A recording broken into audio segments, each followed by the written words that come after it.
My goodness, what a night tomorrow could be in Pittsburgh for hockey fans. Good morning to you. Good Tuesday morning. I'm Dejan Kovacevic of DK Pittsburgh Sports. This is Daily Shot of Penguins. It comes your way bright and early every weekday. If you're into football and or baseball, I also offer daily shots of Steelers and Pirates in the same place that you found this. It'll be Penguins versus Flames, but man, is that going to take a back seat to the pregame ceremony that's now officially scheduled to take place before the face-off commemorating Evgeni Malkin's 1,000th game that he achieved on the road Sunday night in Chicago. You can just imagine who's going to be down there at ice level partaking in this. The team's advising, by the way, if you have tickets, to be in your seats at least 10 or 15 minutes before the scheduled puck drop, that being 7:08 p.m. It's gonna offer people a chance, I think, to express a specific and pointed level of appreciation just for Geno. And you want to know something? Over the years, that hasn't been easy to do, has it? Because it's always Sid and Geno.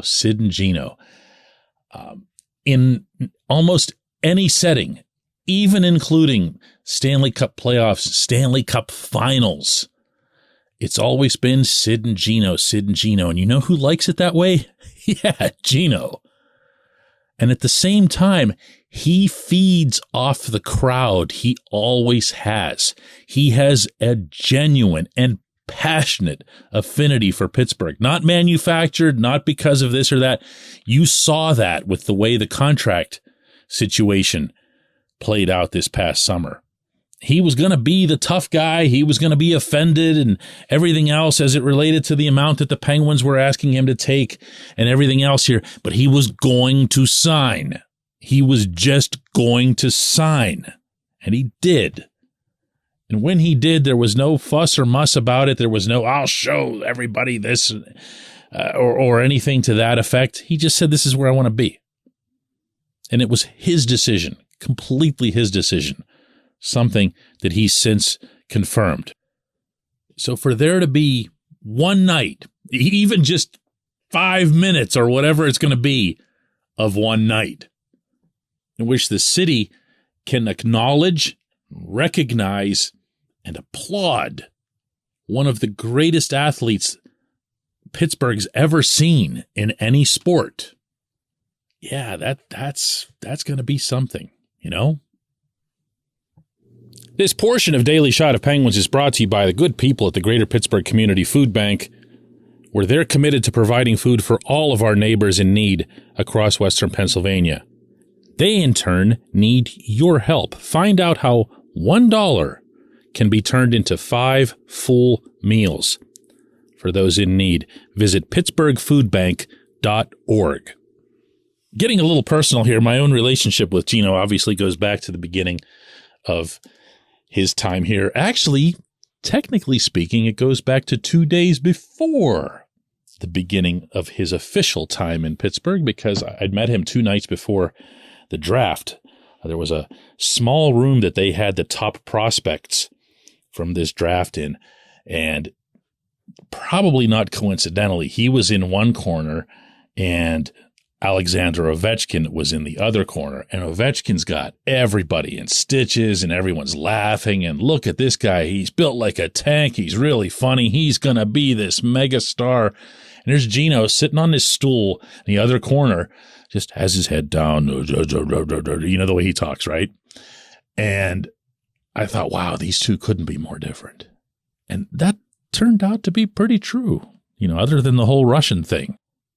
But one also got the distinct sense that he wasn't about to take a back seat to Ovechkin in any capacity. And as we'd eventually see in his time in Pittsburgh, he wasn't going to do that with Sid either. Now, he loves having Sid out front when it comes to the public, the media, and everything else. It's a famous and old line of his. Whenever the reporters walk into the room, he points over to Sid and says, "Sid, over there." As if we're all going to go running in that direction when we actually want to talk to him in a certain situation. But when it comes to performance, when it comes to rising above, I can also tell you that I was out at the NHL's awards ceremony. This was in Las Vegas, as memory serves. I don't, remember where all I bounce around and where I've done so over the years, but it was not anywhere around here.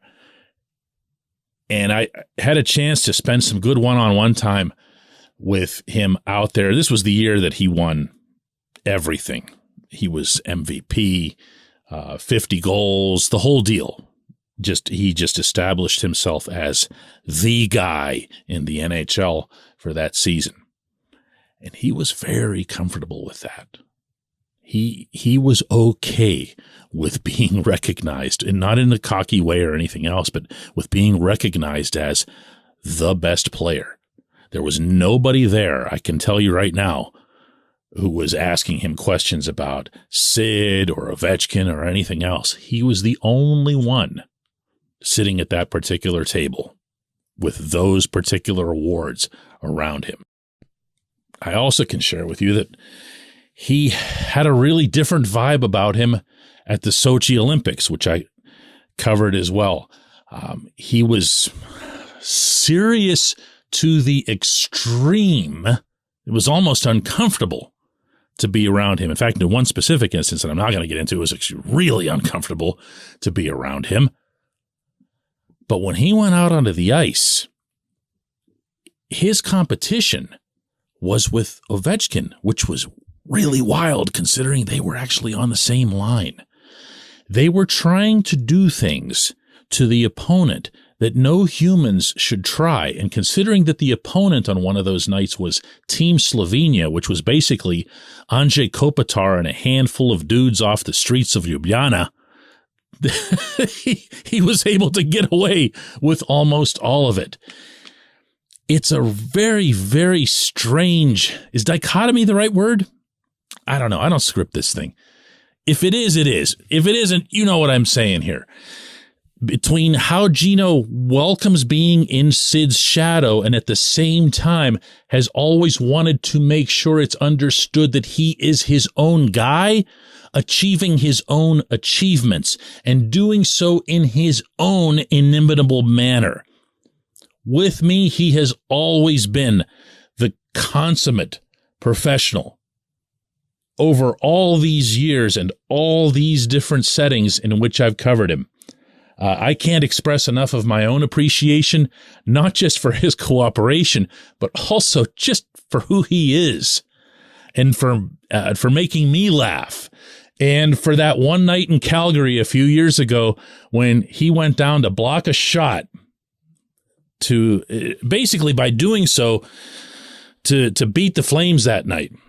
And I didn't have a chance to interview him in the locker room, but as I'm heading back toward the press area, I see him walking toward the bus and I go, what the hell is wrong with you? Like, why'd you do that? And instead of just smiling or acknowledging the joke and continuing on, he turned around and he walked back to me and gave me this whole passionate explanation about this play that he felt embarrassed about earlier in the season, that he would never allow that to happen again, that he was never going to be that irresponsible again, that he was going to do whatever he had to do to keep the Flames from scoring there.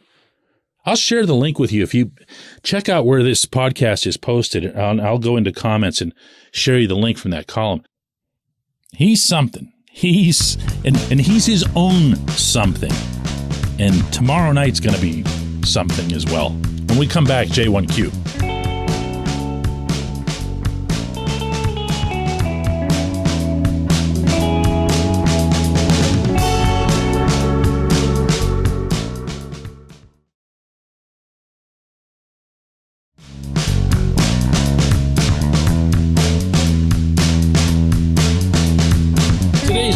Comes from John, who asks, hey DK, to go along with the great trip the Penguins just had, how have you felt about the consistent performance and impact of Brock McGinn, specifically in correlation with the third line and his spark that he's provided the Penguins from time to time? I presume, John, at the end there you're referencing the goals that he's picked up of late. He's done well. He's kind of got a habit of doing that. in the first halves of seasons. This goes back to his time in Carolina. That's really my overarching concern with McGinn. He does a lot of different little things well, things that coaches appreciate more than the rest of us, but he also can put it away. I mean, that was coming up the left wing like that, Michel Goulet-looking slap shot that he put past the Chicago goaltender. He is what he is. He's a decent third-line winger, and he's a conscientious and effective penalty killer. That's really what you want out of your bottom six more than anything. Get the occasional goal and block shots, eat pucks. Make sure that the PK is hovering up somewhere near 90%. The thing that's bugged me about McGinn, unfortunately, did play out again last season. And I'd been told about that in advance, and it was like, yeah, you'll see. He'll fall off in the second half. He'll fall off. No, this is different. You know, sometimes guys, this is me. Sometimes guys come to Pittsburgh and they feel that freedom and all those things that we used to say, even going back to the Mario days. The old Alexei Kovalev, Robert Lang lines. Oh, here they come into Pittsburgh and they're just magically freed from the shackles of so-and-so tyrannical coach that they had somewhere else. And McGinn did exactly what he's always done. He fell off a cliff, really didn't even exist in the second half of the season. And then he was an outright liability in the playoff series against the Rangers. So I'm not going to get super excited about seeing anything that I see from him right now. A lot like the people who are skeptical of Tristan Jarry in the playoffs, I'd like to see McGinn have a strong second half and then have a strong playoff before going too far. The other thing about this that makes me, can you sense that I'm kind of cringy on this subject? Well, I am. And it's because I haven't liked the third line at all. And, sometimes you can look at advanced analytics and get thrown in one direction or the other from where the reality needle should be. But the analytics on the third line, meaning McGinn, Jeff Carter, and Danton Heinen, have been horrific. And that includes through this trip. And that's saying something when the rest of your team is playing its very best hockey and your third line is at a virtual zero. That's a tough thing to just explain away. I'm tempted to blame that on Carter because I'm tempted to blame a lot of things on Carter and his seeming lack of interest or lack of energy in defending. And I also happen to really like Heinen and kind of like McGinn, at least this time of year.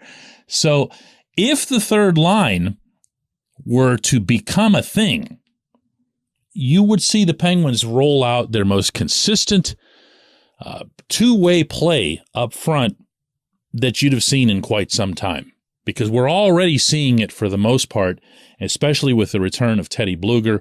They've gotten good hockey out of Ryan Poehling and Josh Archibald, but it's not there for the third line. Don't get overly influenced by someone skating down the left side and blowing a shot past a goalie. That doesn't mean they're playing really, really well. It just means they got a goal. There's a long way to go for that third line in general.